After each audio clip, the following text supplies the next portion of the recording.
Rayali, Banerjee, welcome to the evokeAG studio. Thank you so much for having me, Lee. How are you finding the event? Finding it game-changing. So for me personally, it's been great to get a global perspective on the ag tech and food tech ecosystem. So yeah, really enjoying it. Now, you've been an important part of proceedings here. You've been talking about things. What would you like people who've been here and heard you take away from what you have spoken about? Well, I think the biggest issue facing Australian agriculture is that we've got a 100,000 person workforce gap. And in my perspective, ag has got a lot of like-minded people. So I think we actually need to start attracting diverse STEM professionals who think outside the box and who've never stepped foot on a farm to come in and apply their skills and their experiences and really be able to fill that job gap. Have you got some ideas around that? Yeah, so the pillars, so I've actually formed my own program and it's called Ag Boot Camps. So my vision is to cultivate the capabilities of diverse future leaders by utilising 3 key pillars. The first is experiential learning on farms, in agribusinesses and in global agriculture, where participants are developing the skills needed for the future of work. So skills like data analytics, fostering an entrepreneurial mindset, technology literacy and emotional intelligence. The second pillar is mentoring with a purpose, and the third is a global agricultural exchange.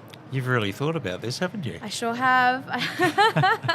So how do you make that become a reality? Well, at the moment, I'm running a pilot program. So I've got 2 students already who are from very diverse backgrounds in the sense that one is from a farm who has never worked in the corporate side of agriculture. And the other student is someone who's trying to make their way into the agricultural industry, but is facing a lot of barriers to entry just simply from the fact that she's not from a farm. So it's really about empowering these young people to know that their ideas, their values are a huge attribute to the ag industry. How's that going? It's going really well. So at the moment, we're really focusing on the skills that they're lacking, and I'm essentially facilitating the relationship between the business that they're going to be placed in, whether that be a farm or an agribusiness or a startup.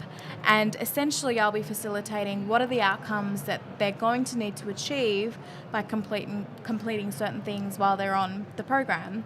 The second stage is to find them a mentor who can really guide them and help them shape their career journey and where they want to make the most impact. And my big picture thinking is having a global agricultural exchange to have essentially global exposure to global markets. So I think we've got to, as an industry, stop just thinking locally and start acting globally. That's very exciting stuff. And if that's not enough, you're also part of the evokeAG Future Leaders program. What's that like? So I'm at evokeAG as a future young leader, and that's been incredible to meet 9 other young leaders who have been invited along to share their thought leadership on the future for agriculture. So I really enjoyed that perspective. But at the conference itself, it's the game-changing topics, it's the disruptive topics, especially from our global audience and our global speakers that have essentially challenged me to think differently about the way we innovate and ag tech as well. What attracted you to agriculture, Rayali? Great question. So to give you a bit of context, I was born in India, so lived in Malaysia and Singapore for a while and before moving to Melbourne. So my family had taken me back on a holiday to India to visit some temples, and on the way back home we were in country India and stopped by a farming village. So when I say a farming village in rural India, I literally mean a place with no electricity, no infrastructure. And here were these smallholder farmers who were struggling to feed their families because they didn't have access to basic agricultural inputs or government funding. So growing up, I did a lot of humanitarian work giving back because I thought, why is it that in Australia we get access to fresh food, but smallholder farmers in developing countries struggle to feed their families? So that was the mandate for my humanitarian philosophy. So at the end of Year 12, I came across the Agricultural Science and Business double degree at La Trobe University here in Melbourne, and I thought I'm going to go for it because it allows me to be outdoors, work with people, and work globally. So that was the reason why I got into agriculture. It's quite a journey in, really, and from not really any direct connection with agriculture. So, very exciting. Now, there's a shortfall in people in let me start that again, Drew, sorry. Agriculture in Australia has a shortfall. There's a gap in employment. We need more people involved. What are your thoughts around that? It's interesting because it's the perspective. So, for example, I'm from an Indian community. So, in my community, you're either a doctor, an engineer, or you're a failure. So, when I told my family friends that I'm studying agriculture, the perception was, oh, you're studying to be a farmer. But here I am, having travelled the world, negotiated license to operate policies with the Indian Minister for Ag, having worked on lots of different farms, having forged a very meaningful career in agriculture. So for me, I think it's about providing that experiential hands-on learning for youth who are considering and passionate about rural and regional communities but don't have those linkages and are facing those barriers. And that's really what I'm trying to overcome with Ag Bootcamp. So if you can provide a vision and then empower that student, just like my networks empowered me, anyone can get to where I am today. And what about the future for you? It must be incredibly bright. Where do you see yourself in, say, a decade or maybe beyond that?